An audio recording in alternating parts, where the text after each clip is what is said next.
Asmabi ചങ്ങാതിയൻസ് 1979-81 batch സൗഹൃദ സംഗമം സംഘടിപ്പിച്ചു. 1979-81 ബാച്ച് അസ്മാബി ചങ്ങാതിയൻസ് ഇന്നും പഴയ ക്ലാസ് റൂം ഓർമ്മകളുമായി കോളേജ് ക്യാമ്പസിൽ എത്തിച്ചേർന്നു.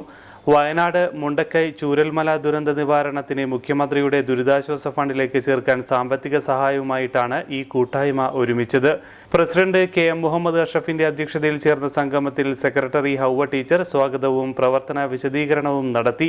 ഈ കാലയളവിൽ മരണപ്പെട്ടുപോയ ഗോപിദാസ്, രാധാകൃഷ്ണൻ എന്നിവർക്കും വയനാട് ദുരന്തത്തിൽ ജീവൻ നഷ്ടപ്പെട്ടവർക്കും KA ഖദീജാബി ആദരാഞ്ജലികൾ അർപ്പിച്ച് സംസാരിച്ചു.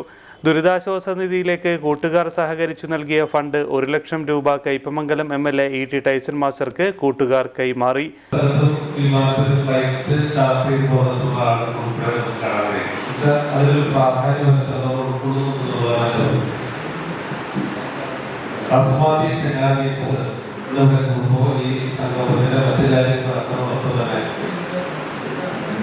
വയനാട്ടിലുള്ള ഒരു ചെറിയ 1 ലക്ഷം രൂപ ഇവിടെ നൽകുന്നു. നമ്മുടെ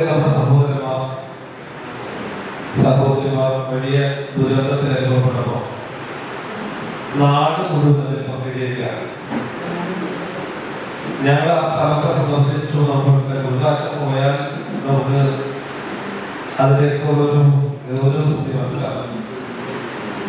എത്ര തീക്ഷ്ണമായിട്ടുള്ള സാഹചര്യങ്ങളാണ് ഇപ്പോൾ അനുഭവിക്കുന്നത് മനസ്സിലാക്കുന്നത്. ഞാൻ പോയ ദിവസം കണ്ടിട്ടുള്ള ഒരു 10-30 മൃതദേഹങ്ങൾ സംസ്കരിക്കുന്ന ദിവസമാണ് ഞാൻ നടത്തിയത്. അന്നത്തെ സമയത്ത് ആ സംസ്കരിക്കുന്നതിന് അവിടെ കല്ലൊക്കെ വെച്ച് സ്ഥാപിക്കപ്പെടുമ്പോഴും ആരാണ് ഇയാൾക്ക് വ്യക്തമല്ലാത്തൊരു പാടാണല്ലോ. കൈ മാത്രമുള്ള ആളുകൾ, മറ്റൊരു ഭാഗത്ത് ചേരാൻ പറ്റാത്ത ആളുകൾ, ചില ആളുകളൊക്കെ ചേർത്ത് വെച്ചൊക്കെ വെച്ച് തോന്നിക്കും. അത് നമുക്ക് വിചാരിക്കുമ്പോൾ വളരെ തലേദിവസം രാത്രി അറിയാലോ ഉറങ്ങിക്കിടന്നിട്ട് കാണുന്നത് ഇത്തരം രീതികളാണ്. കലാ, സാഹിത്യ, സാംസ്കാരിക രംഗത്തെ നിറസാന്നിധ്യവും അക്ഷരപ്രതിഭയുമായ സെക്രട്ടറി ഹൗവ ടീച്ചറെയും MBBS പരീക്ഷയിൽ ഉന്നത വിജയം നേടിയ ലക്ഷ്മി ശ്രീനിവാസനെയും ഗ്രൂപ്പിന്റെ പേരിൽ മൊമന്റോ നൽകി ആദരിച്ചു. 71 പേർ പങ്കെടുത്ത ഈ സംഗമത്തിൽ എല്ലാ കൂട്ടുകാരും സൗഹൃദത്തിന്റെ ഓർമ്മകൾ പങ്കുവച്ച് സംസാരിച്ചു. ഹൗവ ടീച്ചർ മറുപടി പ്രസംഗം നടത്തി. ട്രഷറർ ശ്രീനിവാസൻ യോഗത്തിന് നന്ദി പറഞ്ഞു.